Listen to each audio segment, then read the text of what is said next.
la obstrucción del flujo, vamos a tener una dilatación súbita y sobrecarga del ventrículo derecho, ¿no? Por eso es que el paciente llega a veces a la UCI cuando tenemos, miren acá, cuando nosotros vemos mediastino, tenemos que ponerle contraste. Si evaluamos mediastino sin contraste, no se ve el trombo, porque tenemos que definir bien la arteria pulmonar y tiene que ser en fase arterial, porque también hay una angiotomografía de fase venosa que ustedes podrían pedir. Pero en fase arterial, la Y, ¿no?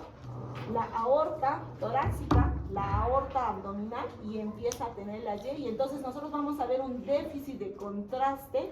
Por eso es que necesitamos siempre contraste. Entonces, cuando yo tengo una trombosis del tronco de la pulmonar o de la arteria principal pulmonar, recién voy a producir cambios a nivel del ventrículo derecho. Entonces, puedo tener tromboembolismo graso, por ejemplo, en una fractura severa de pierna, en un policontuso, en un aplastamiento.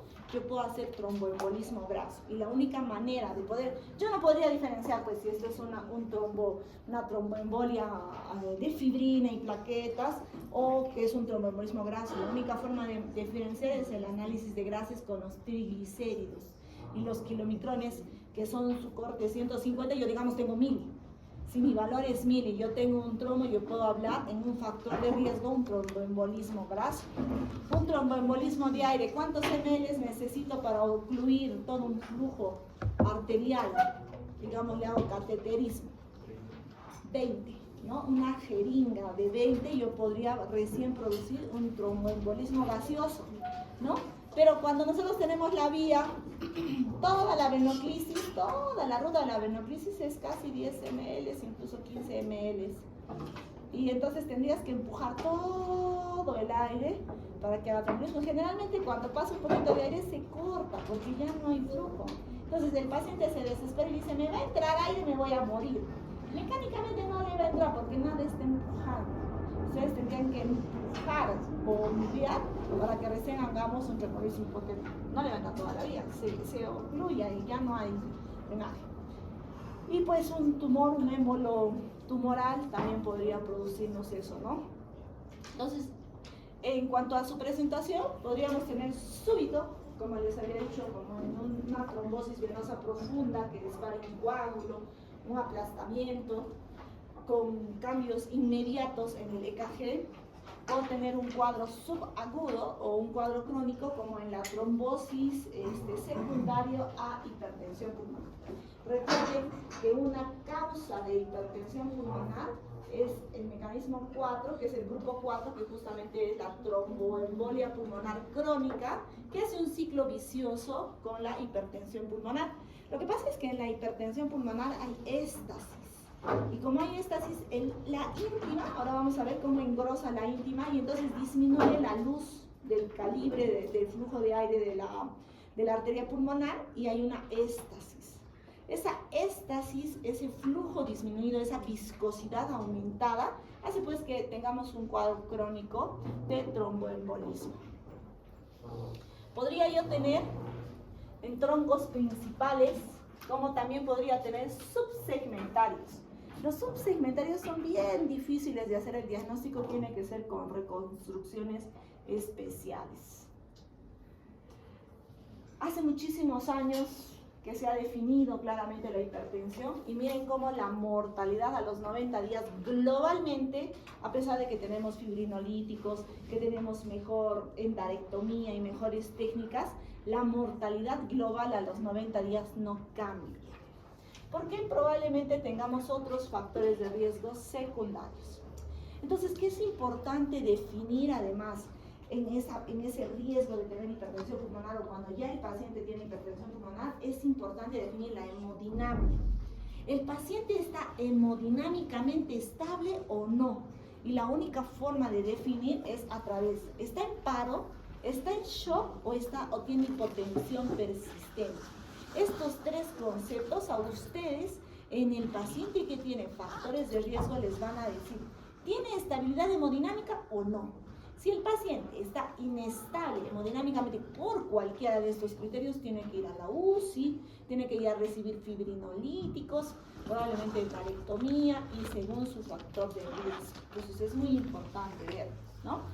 El shock se va a definir no solamente por la persistencia de la hipotensión, que no mejora con el reto de fluidos después de 2 horas, sino también porque, digamos, tengo yo una alteración en un órgano blanco. Por ejemplo, yo tengo oligoanuria.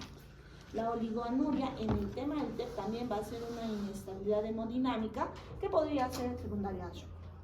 La hipotensión persistente, ¿no? A pesar del reto de fluidos también, podría ser sin estar el paciente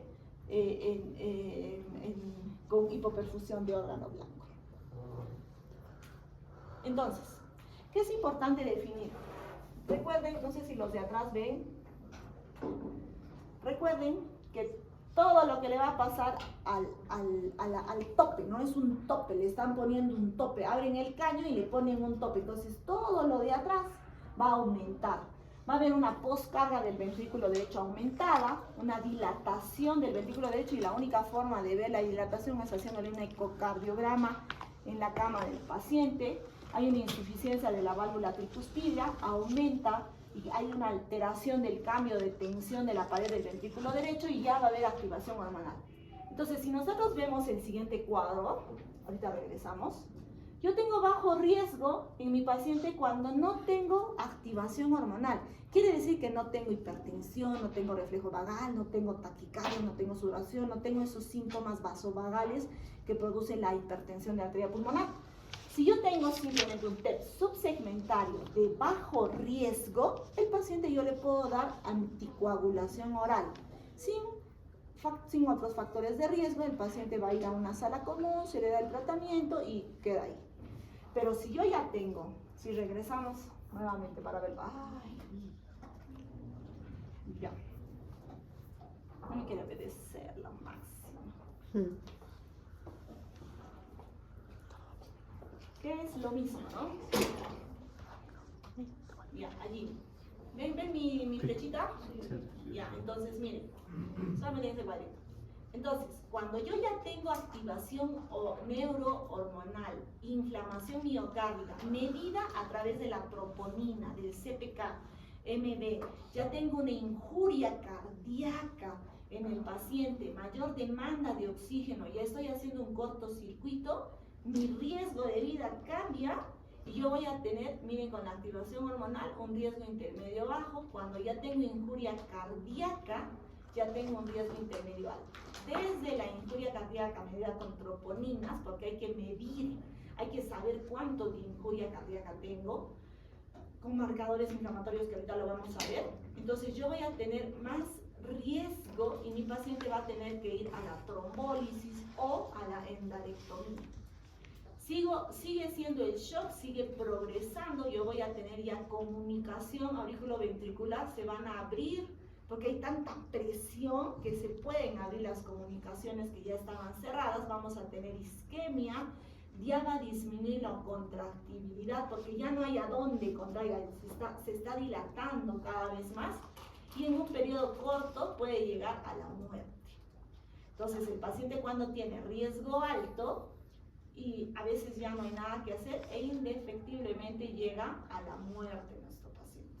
Entonces es muy importante definir en estos parámetros 3 valores. Espérate, antes de que me pierda, solo quiero mostrar ese cuadrito. Ya, estos 3 valores de estratificación. Si mi paciente está hemodinámicamente inestable, si tiene alguna clínica de injuria y sus parámetros fisiológicos con los SCORE que vamos a utilizar me dan más severidad, la función del ventrículo derecho y la elevación de las troponinas, en base a estos parámetros yo tengo que ser capaz de definir qué riesgo tiene mi paciente. Entonces, esta es la fisiopatología. Ahí tengo que utilizar, recuerden que hacer el diagnóstico de TEP es difícil. El paciente está tranquilo, en la noche empieza a tener disnea, desaturación, sudoración, diaforesis, La enfermera llega, le da aloperidol y lo seda al paciente en vez de ayudarle y le dice que es una agitación psicomotriz. Al día siguiente amanece ya en shock y se muere. Entonces hay muerte rápida, ¿no? O lo catalogamos o lo mal catalogamos como neumonía intrahospitalaria. Pero la gran mayoría de autopsias en pacientes adultos de más de 60, 70 años son mortalidad. Por eso nosotros tenemos que pensar en el factor de riesgo. ¿Qué factores de riesgo me van a dar pues entonces este riesgo de tener trombosis venosa profunda o TEP?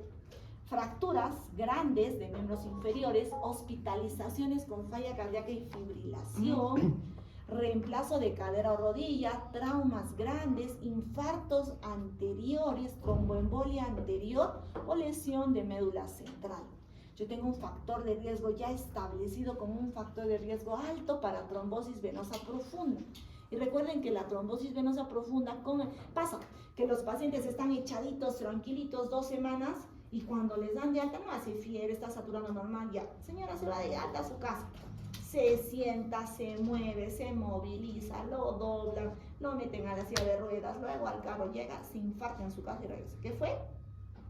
Probablemente un trombo que se le haya soltado el miembro inferior que estaba en éxtasis.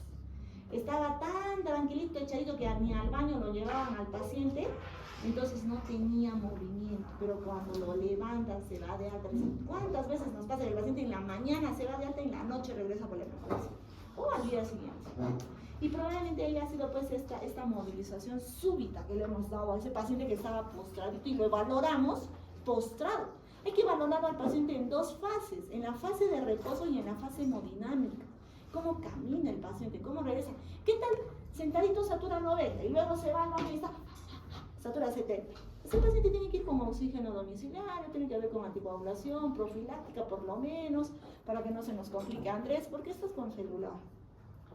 ¿Estás anotando? Ya, todos concentrados, ¿no? No, ya saben. Factores de riesgo moderados, que sí están demostrados que podrían tener riesgo también. Cirugía artroscópica, enfermedades autoinmunes, ¿no? Les había dicho que lupus y VIH tienen toda la gama patológica para hacer todas las enfermedades. Transfusiones de sangre. Hay una enfermedad que se llama TRALI. El TRALI es el distrés respiratorio secundario al politransfundido. Y no solamente produce exudados inflamatorios, sino también tromboembolias, microémbolos, porque la sangre puede coagular mientras la estamos pasando, ¿no? Los pacientes que tienen líneas venosas arteriales, los catéteres, quimioterapias, fallas cardíacas, en el tema de las mujeres, si no es anticonceptivos orales, es el embarazo, ¿no? Incluso el periodo postparto, algunas infecciones, el cáncer se asocia muchísimo a trombosis y los estados de trombofilia. Algunos otros factores de riesgo débiles, sin embargo, que siempre se tiene que tomar en cuenta, es el tiempo hospitalario de los pacientes adultos mayores, los diabéticos, hipertensos, ¿no? Mientras más viejito, más riesgo, algunas cirugías, obesidad, embarazo, venas, etc. Entonces, lo que es importante es, sobre este factor de riesgo, recuerden la tríada de Virchow, estados de hipercoagulabilidad, éstasis venosa y lesión, traumas, ¿no es cierto? Entonces, todos los factores de Virchow están determinados en estos cuadritos. Sobre estos factores de riesgo, ¿por qué no me quiere obedecer? Entonces, esto es lo mismo, hablado de otra manera, cuáles son mis estados mayores, menores, mi duración, pero ya sabemos que sobre todo la comorbilidad inflamatoria severa del paciente con injuria endotelial me puede llevar al TEP. No. ¿Por qué no me quiere obedecer, Sammy? ¿Cuál es el truco? Ya, entonces, ¿cómo es la disnea en estos pacientes de presentación? Súbita. Salvo tenga hipertensión crónica de arteria pulmonar y yo puedo tener disnea progresiva en el tiempo, ¿no es cierto? Generalmente el TEP es súbito. El paciente dice, uy, tengo una puñalada. A veces el paciente viene con neumonía y un poquito de hemoptisis. Si es una persona joven con anticoagulación y la hemoptisis, siempre piensen también, si no tiene factores de riesgo para TB, por ejemplo, alguien de la ciudad, alguien que no viaja, que no tiene tanta comodidad, y no tiene arbolito en brote, podría ser un TEP, si es que viene con dolor intenso y un poquito de hemoptisis, ¿no? A diferencia del paciente de TED, el paciente de TED hemoptiza, estaba tranquilo, sentía algo en la garganta y ¡buah! Vino. No se acompaña de ese dolor exquisito que sí lo menciona la tromboembolia pulmonar. A veces hay cuadros de octopnea, el dolor protético no siempre está presente en el 100%, pero sí hay disnea y dolor súbita, sobre todo disnea súbita y dolor exquisito, nos va a producir, nos tiene que hacer pensar en TEP. Hay tos, hay hemoptisis, hay síncope, a veces es un TEP, como vemos en las telenovelas, ¿no? El paciente está tranquilito y de un momento a otro, ¡oh!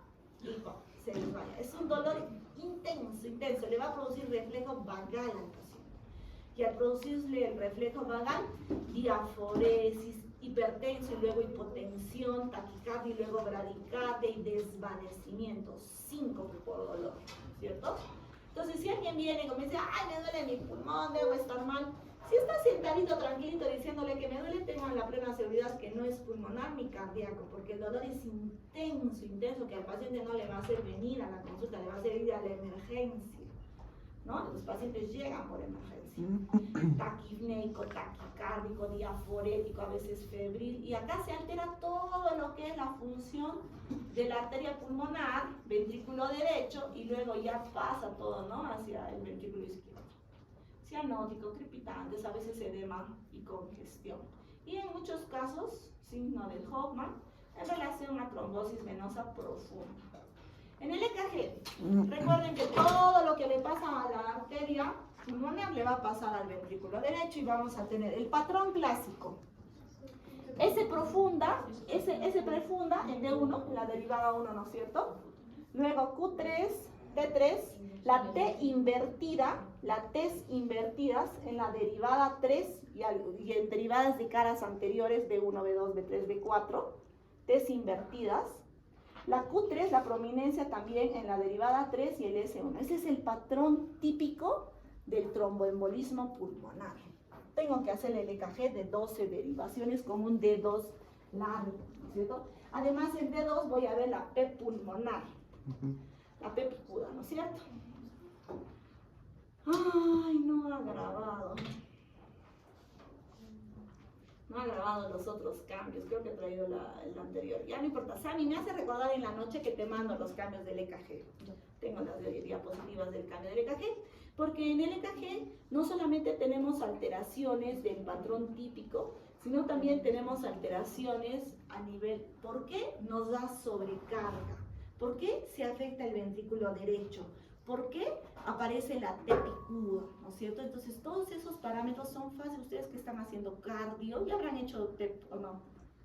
Recién van a hacer probablemente los patrones, la T picuda, los signos de sobrecarga, las T's invertidas, la desviación del septum, el bloqueo incompleto o completo de rama derecha va a aparecer en la tromboembolia pulmonar. Entonces, como no es fácil hacer el diagnóstico de una trombosis, podemos hablar de los criterios de Weiss y los criterios de Ginebra, que miden la probabilidad de riesgo de tener TEP. Su paciente se va a morir si ustedes van a esperar al dímero y van a esperar la angiotomografía. Encima, si es alérgico, no hay tomógrafo, no hay contraste, como siempre pasa en los hospitales, se les va a morir. Por eso existe la alta probabilidad. Sobre un factor de riesgo, el paciente tiene o no probabilidad, si es 6 en la escala de Weiss, es alta probabilidad de tener TEP y ustedes le tienen que empezar anticoagulación. Si no tiene contraindicación absoluta, ¿cuál sería una contraindicación absoluta para no darle anticoagulación? Hemorragia cerebral reciente, ¿sí? Una operación grande reciente, cirugía de ojo, y no sé, un estado de discrasia sanguínea, pues, por ejemplo, ¿no? Ahí se le pone filtros, ¿no es cierto? Cuando nosotros tenemos discrasias sanguíneas o algo, le tenemos que poner filtros en vez de anticoagulantes. Entonces, sí existen algunas contraindicaciones absolutas, pero si no tengo esas contraindicaciones, le tengo que anticoagular. En el paciente que tiene TEP como primera opción, signos de trombosis venosa profunda, ya sea de miembros superiores o miembros inferiores, taquicárdico, TEP o trombosis previas, cirugía o inmovilizaciones en las últimas 4 semanas, cáncer tratado en los últimos 6 meses y hemoptisis. Si mi paciente con estos factores de riesgo suma 6, yo tengo una probabilidad intermedia alta y le tengo que dar anticoagulación. Si es menos de 6, me echo a buscar otra cosa.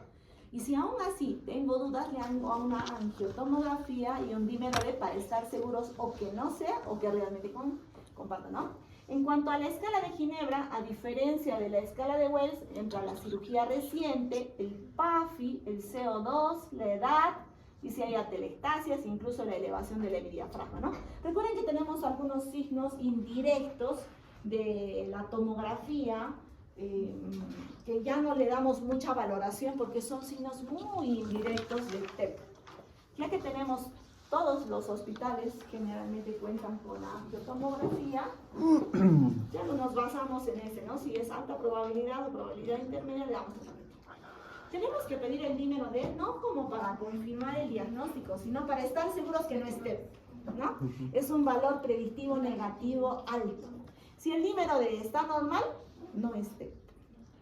Entonces sí le tenemos que pedir dímero D porque por lo menos nos va a permitir valorar ese riesgo en el transcurso de que nosotros podamos hacer. El dímero D, su corte es 0.5. ¿Qué tal su valor del dímero D es 2? Sería 4 veces su basal. Es poco elevado.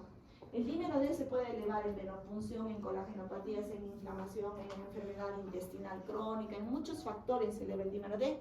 Pero ¿qué tal mi dímero D? Sería de valor 20, 40 veces su basal. Dependiendo del corte, mientras más elevado esté el dímero D, yo también le puedo dar validez como diagnóstico a la tromboembolia pulmonar. Yo lo voy moviendo. No te preocupes, anota nomás. Así me despierto, que me da miedo. Ya. El dual estándar del diagnóstico es la angiotomografía. Angiotomografía, ¿no es cierto? O TEM, helicoidal multicorte con contraste y con reconstrucciones vasculares de fase arterial. Lo que vamos a ver es acá, miren, un pequeño déficit de contraste. Puedo tener un déficit de contraste grande, podría incluso tener un déficit de contraste, por acá donde está el déficit de contraste, podría ser este, de acá. Miren cómo acá en la arteria pulmonar, acá ven, el déficit de contraste, no es fácil verlo, ¿ah? Porque podría yo tener, este es el callado, podría tener subsegmentarios, y en los TEP subsegmentarios no lo voy a notar. Entonces, si nosotros vemos, ya que tenemos internet, aprovechemos el internet.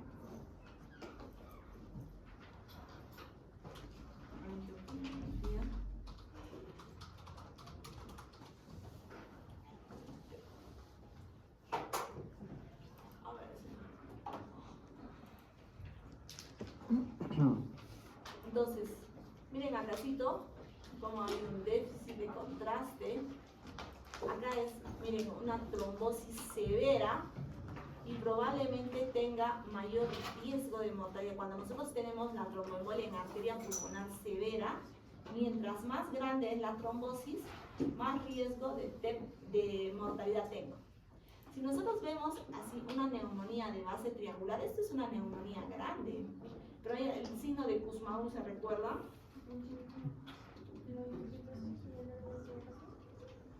Es la neumonía de, ahí está, esta imagencita llévense a la casa. Cuando yo tengo una neumonía triangular de base que se siente en la pleura y un dolor y signo de TEP, consideren un signo indirecto de trombosis. Es una neumonía periférica triangular de base porque justamente es la zona de infarto pulmonar, asociado a veces a escaso derrame pleural. Esto es una neumonitis, por ejemplo, ¿no? Esto es una neumonitis. Pero cuando yo tengo TEP, a veces lo vemos mucho más rápido. Y cuando es una TEP masiva, sí se puede contraer y sobrelevar el diafragma, ¿no?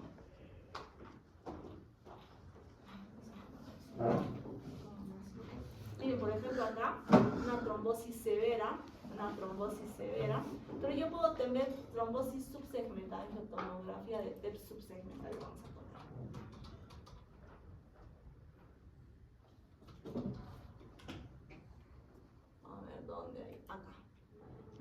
vasito periférico, en un vasito ya periférico puedo tener yo déficit de contraste. Y esto lo tendría que ver mucho mejor en la reconstrucción vascular de la angiotomografía.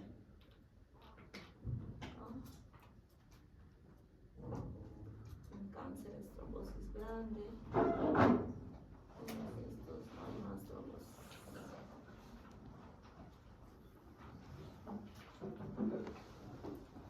Ahí está la joroba de Hampton y el signo de Kussmaul, que son signos ya inespecíficos, porque todos nos basamos en la angiotomografía, chicos.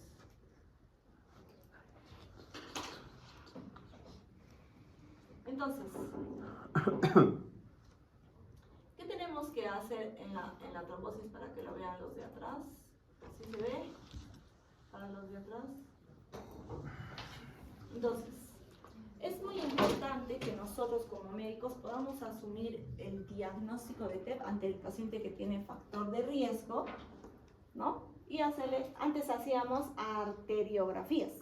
La arteriografía es un estudio de eyección de contraste directamente en las arterias con mayor riesgo de complicaciones, a diferencia de la angiotomografía que se inserta por una vena periférica, ¿no es cierto?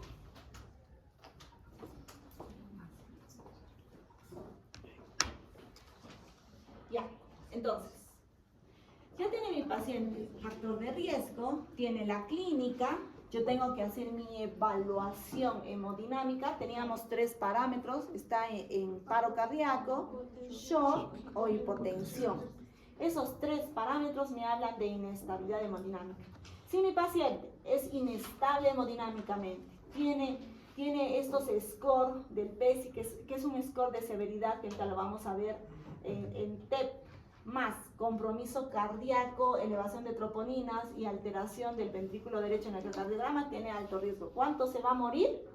5%. No, es el 5% de presentación, pero se va a morir en el siguiente cuadrito, debe estar la mortalidad. Felizmente es rarísimo este alto por ciento de enfermedad. ¿Dónde está su riesgo de mortalidad? A ver si está puesto. No, no está puesto. Ese 5% es la presentación, pero se va a morir la gran cantidad de pacientes con alta tasa de mortalidad, ¿no es cierto? La mayoría de mis pacientes están encasillados en el verde con un 3%, este es su score de mortalidad, un 3% de mortalidad y un 70% de presentación. O sea, la gran mayoría de pacientes tienen TEP leve y de ese TEP leve se va a morir un pequeño porcentaje. No tiene inestabilidad cardíaca, no tiene una alteración en su score PESI, no tiene una disfunción del ventrículo derecho y mi paciente no se va a morir. Pero si tiene alto riesgo de complicaciones, el riesgo de mortalidad, miren, abarca casi al 65%. Felizmente es el menor número de presentaciones, ¿cierto? Y luego el riesgo intermedio alto cuando no tiene inestabilidad hemodinámica, pero tiene todos los otros factores. Entonces ahí es muy importante que nosotros como clínicos utilicemos. Si yo tengo un paciente que se encasilla con inestabilidad hemodinámica, miren, la inestabilidad hemodinámica, ya está en shock el paciente, ya está en hipotensión persistente. Basta la inestabilidad hemodinámica con alteración de injuria cardíaca, yo tendría que, ¿qué tratamiento le dieran a este pequeño grupo de pacientes? Cirugía, endarectomía. O sea, lo tienen que meter rapidito a una sala de hemodinámica que no tenemos en Cusco. En ninguno de los 3 hospitales hay endarectomía aguda. Sí podemos darle fibrinolíticos, pero no tenemos por lo tanto mi paciente se va a morir, probablemente si tengo una trombosis severa. Ya, entonces ya habíamos dicho que los pacientes que tienen alto riesgo con inestabilidad hemodinámica, ¿no es cierto? ¿Qué son los estos? El arresto cardíaco, el shock, la hipotensión persistente. Ahora tenemos que ver estas 2 escalas, a ver, para que vean los de atrás, porque yo pienso que atrás no se ve. Ya, estas 2 escalas de pronóstico para ver quién se va a morir más rápido de mis pacientes. La edad, mientras más viejito, más se muere. El sexo masculino le otorga un 10 puntos más de riesgo de mortalidad. El cáncer, falla cardíaca, enfermedad pulmonar crónica, el que está más taquicárdico, el que tiene hipotensión, la frecuencia respiratoria alta, temperatura, la hipotermia, alteración del estado mental y el que desatura. Este score me va a permitir ver, miren, recuerden que en este cuadrito,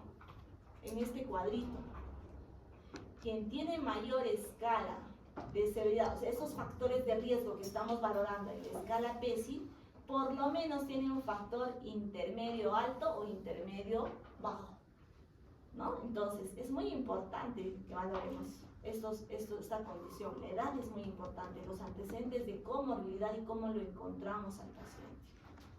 ¿Y por qué es importante valorar? Tanto la escala PESI-S como la escala PESI se va a variar nada más en base a tus factores de riesgo, porque la escala PESI simplificada, edad, cáncer, antecedente de enfermedad cardiopulmonar, la frecuencia cardíaca, la presión arterial y la saturación. Miren cómo solo valorando estos parámetros yo puedo definir que sí, realmente la escala simplificada me puede dar, es como el CURB.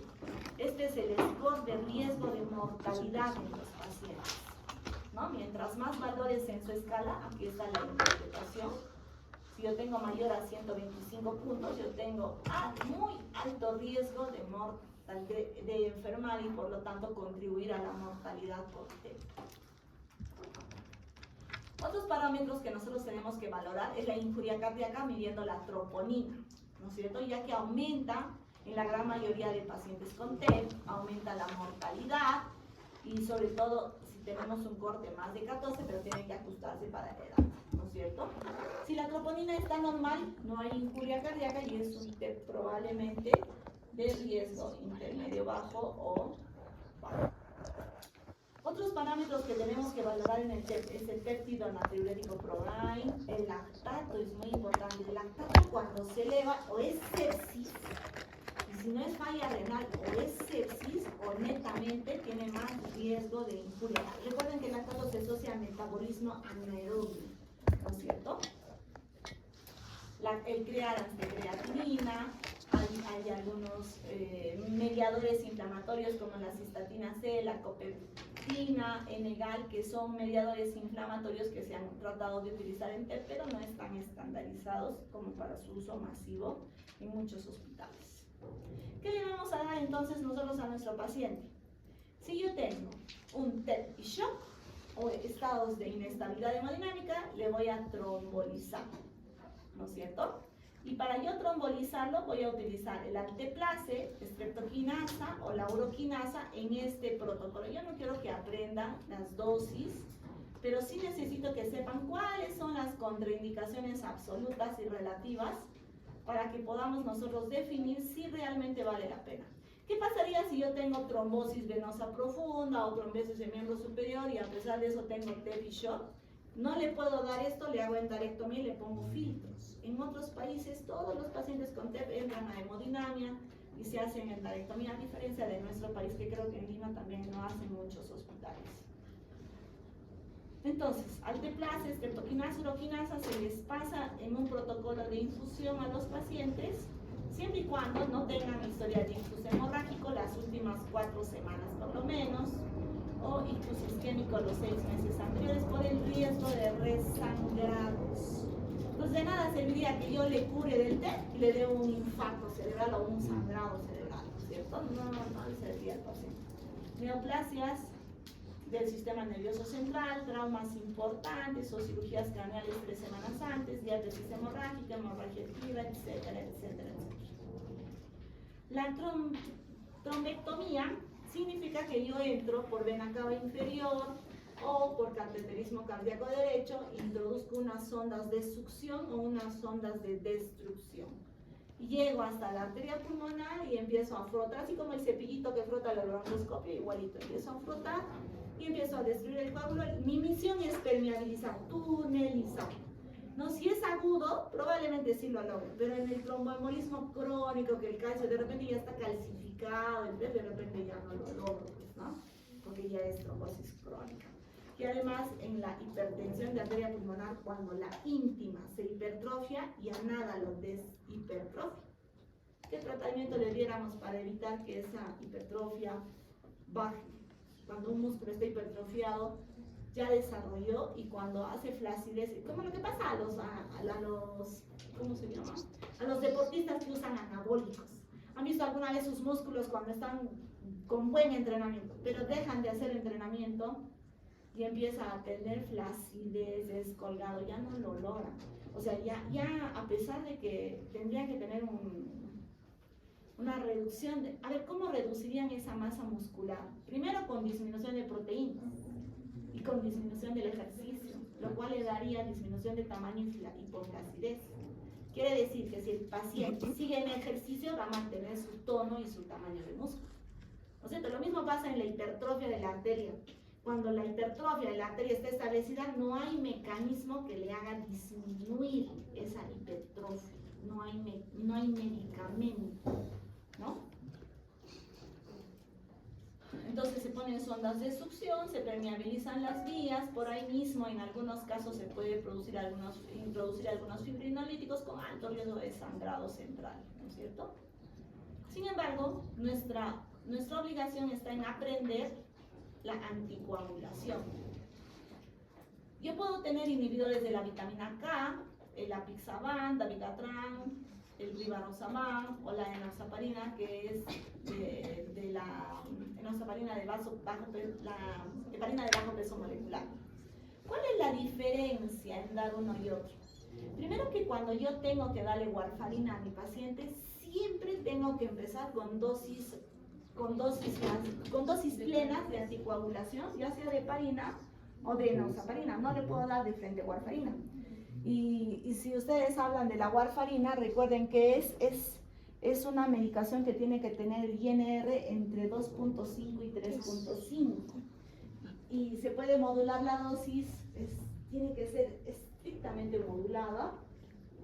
A veces toman uno, luego medio, luego uno, luego medio, a veces toman uno y medio, luego uno, luego medio. O sea, hay que dosificar la warfarina de tal forma que el INR lo mantenga durante 3 meses en ese rango. A veces la warfarina le damos un poquito más y el paciente hace hemorragia digestiva u otras hemorragias, gingivales, epistaxis, etc. O si le damos menos, inframedicación y no revierte el coágulo en el tiempo que queremos. Entonces la enoxaparina, la warfarina es un medicamento que ya le estamos dejando, o sea, lo que dicen los cardiólogos, veneno para rato. Es tan difícil poder dosificar la warfarina, tenemos muchas complicaciones secundarias de la warfarina. Luego los nuevos medicamentos que inhiben algunos ya dirigidos para los mecanismos con los cuales se produce la anticoagulación, dirigidos, son más fáciles, más tolerados, no requieren un dosaje exacto de INR. Ahí dosamos PTPA y otros factores mediadores de coagulación, y su tiempo y su tratamiento y sus efectos secundarios son mucho menores que la warfarina. Ahora, en cuanto a la diferencia de dar heparina sódica, porque le damos la misma heparina que utilizamos para anticoagulación, le damos a 18 miligramos, primero 80 miligramos en bolo, en una media hora, y luego en infusión a 18 miligramos en infusión continua durante 2-3 días, hasta que le podamos pasar a un anticoagulante oral o darle tiempo, dosis plenas, dependiendo de cuál es el caso. Si yo tengo falla renal severa, ¿qué medicamento van a escoger? La heparina sódica. La heparina sódica. Si tengo contraindicaciones para utilizar la warfarina, van a escoger la enoxaparina. Yo puedo anticoagularlo con enoxaparina 2-3 meses, con un inyectable subcutáneo cada 12 horas. Recuerden que la dosis de enoxaparina es 1 miligramo por kilo de peso cada 12 horas. Si peso 80 de enoxaparina cada 12 horas. Y el paciente se lo aplica, es de fácil aplicación como la insulina. El paciente se lo aplica, es de fácil aplicación y se puede ir a su casa. No tiene contraindicaciones absolutas, como si la warfarina. No se da en falla renal severa ni en insuficiencia renal. El tema es el costo, y el tema es pues que al paciente lo estamos pinchando cada rato. Y para eso han habido nuevos anticoagulantes orales, pero los grandes metaanálisis entre uno y otro no hay diferencia, no hay mucha diferencia, más son costos y efectos secundarios no muy importantes. Ya, entonces, cáncer activo cambia la idea. Cambia, ¿no es cierto? ¿Por qué? Porque el cáncer, ¿quién se va a anticoagular de por vida? El paciente que tiene cáncer, Fibrilador auricular. fibrilador, el que tiene prótesis de válvula, ¿quién más? El que tiene síndrome fosfolipídico, el que tiene coragenopatía y 2-3 TEP, el que tiene trombosis venosa a repetición, por ejemplo, es el que se va a anticoagular de por vida. El que tiene, por ejemplo, todos los estados de trombofilia, déficit de proteína C, de proteína S, también van ¿no? Entonces ahí nosotros tenemos que valorar primero el conteo de plaquetas, porque el cáncer puede producir trombosis y plaquetopenia a la vez. Entonces ahí tenemos una contraindicación relativa para poder darle, ¿no es cierto?, algunos medicamentos. Este cuadrito, podemos ir a la dosis de heparina de bajo peso molecular, como la enoxaparina. Si tengo algunas contraindicaciones para dar ARCOS, puedo darle enoxaparina. ¿No es cierto? Que no tiene, como les había dicho, contraindicación absoluta.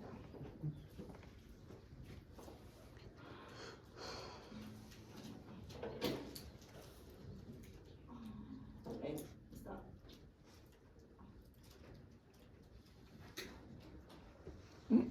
Pacientes que tienen recurrencia de TEP, que son aquellos pacientes que justamente considerar dosis, no le di un tratamiento a dosis exacta y tengo que valorar, eso era muy frecuente con la warfarina.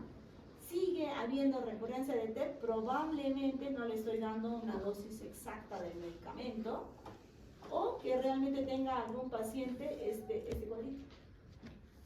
Algunos medicamentos pueden interactuar con algunos mecanismos, sí, sobre todo en algunos pacientes hepatópatas crónicos. Le puedo aumentar la dosis de heparina de bajo peso molecular o incluso considerar ponerle filtros a mi paciente. Ya sé que ha venido les voy a mandar en la noche, chicos, el completo, porque acá me falta poner los cuadritos de pulmón y también me falta lo del EKG. Y creo que la dosis de medicamentos solamente es que necesito que aprendan. Contraindicaciones, arriba. No. Ese de acá, solamente necesito que aprendan los fármacos trombolíticos, el score de riesgo, que sí lo tienen que saber, la estratificación, que tienen que saber, el gol estándar del diagnóstico, la escala de probabilidad de tener TEP, los cambios en el EKG y los algoritmos y la fisiopatología, que va en base al score de severidad, ¿cierto? Y esta no era la clase que les tenía que dar. Ya, ¿alguna pregunta en TEP? ¿Alguna pregunta? En una paciente que está embarazada y tiene TEP, no se le puede trombolizar y cirugía sería lo recomendable. Un alto riesgo de Tiene una TEP. alta Por ejemplo, paciente que tiene colagenopatía e hipertensión pulmonar no se tiene que embarazar. No se tiene que embarazar. Tenemos alta mortalidad de los pacientes jóvenes con colagenopatías e hipertensión pulmonar, justamente porque ¿qué hacemos si ya le dio TEP? Si ya le dio hipertensión pulmonar. Tenemos alta tasa de mortalidad del bebito e incluso de la mamá. Por eso es que sí o sí tenemos que darle a anticonceptivos y evitar a todas costas el embarazo. Una contraindicación para embarazarse es la hipertensión pulmonar. No se muere la paciente, se muere, no tolera el embarazo. El embarazo hace un cambio hemodinámico y el paciente puede morir, o el bebé tiene mucho riesgo, ¿no? Entonces eso incluye la muerte materna. Si tenemos ya antecedente de TEP en una paciente, es diferente que me dé TEP por anticoagulación oral. Tomo anticoagulante, soy joven, me da TEP, mi factor de riesgo anticoagulante, dejo el anticoagulante y me puedo embarazar. Pero si ese TEP me produjo hipertensión pulmonar y cambios, yo ya no tendría chance de embarazar, ¿no? Ahí sí ya habría mucho riesgo, ¿no? Entonces, otra pregunta. Por ejemplo, hoy ya vimos una paciente, 36 años, con neumonía, tenía un diámetro de la arteria. ¿Cuánto mide el diámetro de la arteria pulmonar normal? 30, ¿no? 30. En ese de acá. Entonces, el grosor del tronco de la pulmonar no tiene que ser mayor que el tamaño de la aorta torácica, ni tampoco del cuerpo vertebral. Es una manera indirecta de medir tomográficamente la hipertensión. Si yo tengo un tronco de la pulmonar que mide más de 30, es un signo indirecto de hipertensión de arteria pulmonar, o que está muy dilatado. Y eso es muy fácil verlo en las tomografías. Entonces, la niña tenía 51 de grosor de arteria con una gran cardiomegalia y una prominencia del colon. Entonces, una paciente que ha venido al hospital, pero que viene por neumonía y solo le tratamos neumonía. Recuerden que ustedes van a ser pues internistas, van a ser médicos, tienen que ampliar su concepto. A pesar de que venga por neumonía, yo tengo que ver cuál es su otro factor de riesgo, ¿no? No, ¿a quién le da neumonía a los 36 años? Siempre tiene que darle a alguien paciente que tiene algún factor de riesgo. Diferente sería que se fue a tomar y se quedó en la lluvia y se mojó, obvio que va a tener neumonía, ¿no? Su factor de riesgo es pues que tomó alcohol y se quedó en la lluvia o un poco mojado, ¿no? Sería su factor de riesgo, pero un paciente joven nos da bronquitis, nos da traqueitis, pero neumonía no nos debería de dar a los jóvenes, ¿no? Ya, ¿alguna pregunta en TEP? Nada, 3 minutos descansados.